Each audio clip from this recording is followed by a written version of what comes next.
Nosotros teníamos el problema con el hijo que no sabíamos ni por dónde ir. Le dijimos primero al médico de cabecera.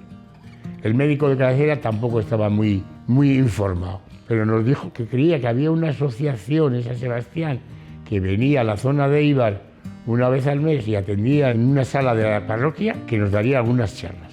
Y de ahí nos pusimos en contacto con Agifes. Hace 25 años empezamos en la iglesia parroquial. Hace los 5 años se construyó el centro de Isasi. En el centro de Isasi estuvimos unos 10 años, no era perfecto.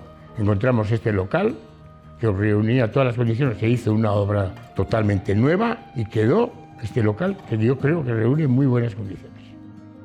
Yo siempre he considerado que algo falla porque la gente de aquí no se enteraba bien de lo que era Agifes.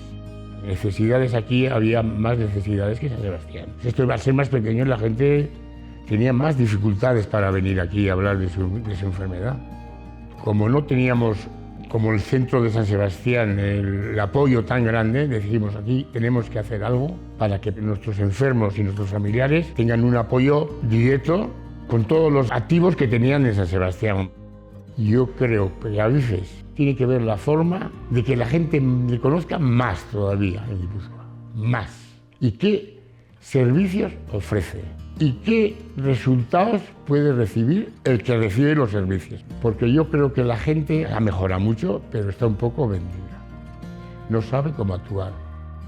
Por otro lado, tiene que ser reivindicativa. ¿Qué hace Agifes cuando uno de aquí cumple 65 años? Para mí eso es importante, porque la gente, como yo entre todos, siempre estamos muy preocupados qué será de nuestros enfermos cuando no estemos nosotros.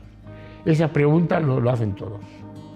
A mí me gustaría que en esta comarca habría una residencia para atender a personas con problemas de salud mental.